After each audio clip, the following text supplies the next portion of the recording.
God. My feet. My legs. They're in pain. They're aching. It might be time for an Epsom salt bath. I'm gonna go do it. Hi, my name is Gabriel Manick. I'm an actor and I am thirsty.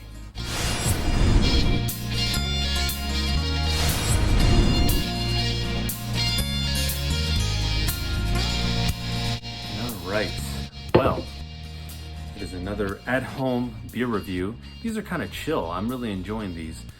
I actually, right down here, I have something. Hey, don't you be thinking that way. No, I have a tub here of hot water because, you know, in the last few months, I've really enjoyed soaking my feet in Epsom salt, especially ones with like eucalyptus and stuff like that. Is this about to become like a holistic therapeutic channel or something? But it's just really relaxing, especially after like driving all day or just being on your feet. It's so relaxing. And why not do an Epsom salt bath and having a beer and reviewing it? So I just put this over here, so I don't know how hot it's gonna be. It's hot, but that actually feels really, that feels really relaxing. That's really good. All right, cool. Well, today, since I haven't done a Terrapin beer, I think the only one I've done so far is Hopsecutioner, which was like back in end of November, early December of 2021.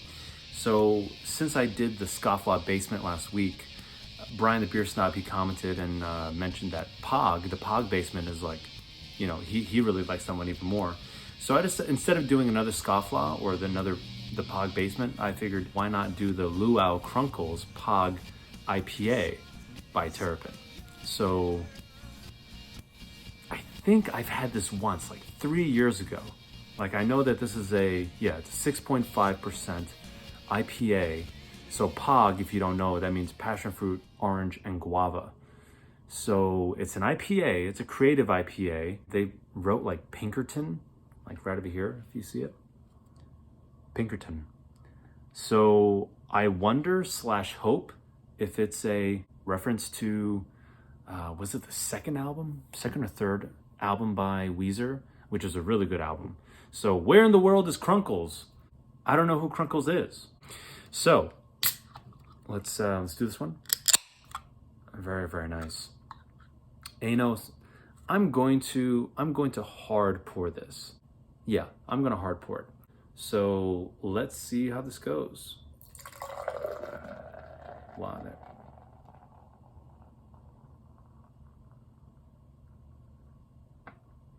I don't know if you heard that, but it was kind of like a roaring sound. A lot of aroma on that. That's really good. I mean, obviously this is the first time I've ever done this on thirsty actor beer reviews. But look at that, like it's starting to clear up, rising up. I think to hard pour this in a tall glass, when I finally take a sip of this, it's gonna be, well, hopefully it won't be too much foam, but it is clearing away. Looks pretty good. Looks pretty good. Yeah. All right, well, let's see. Before I even take a sip, I'm just gonna focus on the aroma. Oh my God. Oh my God. By the way, disclaimer, don't put your nose into the foam because then you're messing with your nasal passages. I really just wanted to get that scent. Yeah, big time. A lot of citrus going on in here. Definitely pick up on the hops. But so much going on. Like I'm picking up more on the orange. A little on the guava. The pomegranate. Nope, the passion fruit. It's probably gonna come through more on the taste. So first sip's the one that counts when you're thirsty.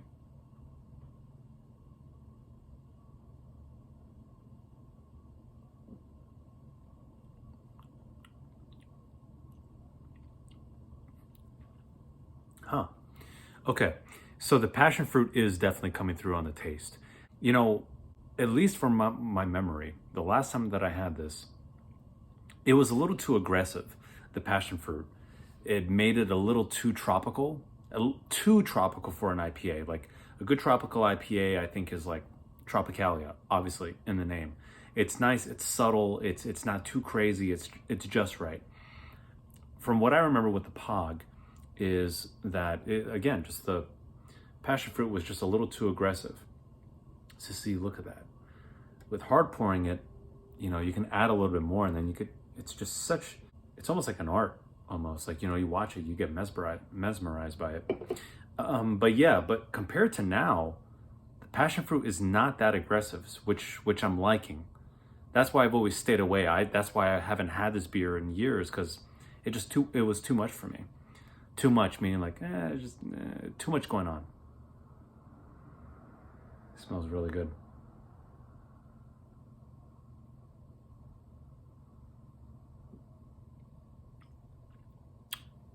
Yeah, that's pretty good. So what I learned from Brian is that when you hard pour it, I've explained this in videos before, but obviously it's going to release the CO2. So if you're one of those people that, you know, you ask the bartender, or some of these bars, I mean, they just pour to the side where there's no foam at all. Where like you go right, they pour right to here, zero foam. That foam is going to be released into your stomach no matter what you do, if it's not released in the glass. So I usually pour it the way that I've learned in working at breweries. But learning from Brian is that having the foam already, and I knew this before, having the foam already, you get more of the aroma, and it releases that and just makes it that much better, especially on the flavor profile once you drink it. But when you hard pour it, I mean, you don't even have to have it close to your nose to pick up on those aromas, which is really, really cool. So cheers, and thank you, Brian, for teaching me that. It was such a cool experience.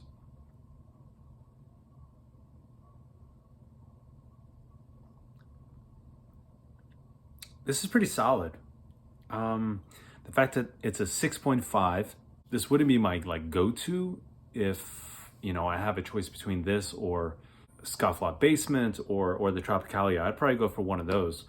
But it's still really, really good. Ladies, you're gonna love it. Guys that just like a little something different with their IPAs, you know, something unique, I think you'll like this as well. Yeah, so let's get going to scoring this.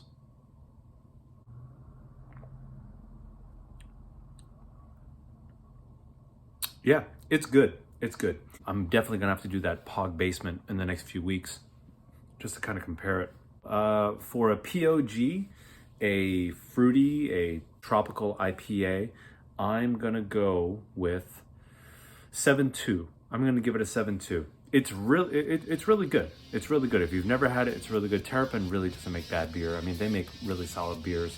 That's why they got bought out by Miller Coors, I think it is. Could be wrong. If I'm wrong, mention it in the comments. That's my fake invisible keyboard. So all you keyboard warriors, you can add that in the comments. So yeah, these are a lot of fun. I hope you're enjoying the content. Excuse me / don't excuse me, because it's just a natural part of what happens. Yeah, get in the comments, share, definitely subscribe, and I look forward to hearing from you in the comments. See you on the next one. Ow. That hit my tooth. That was not planned.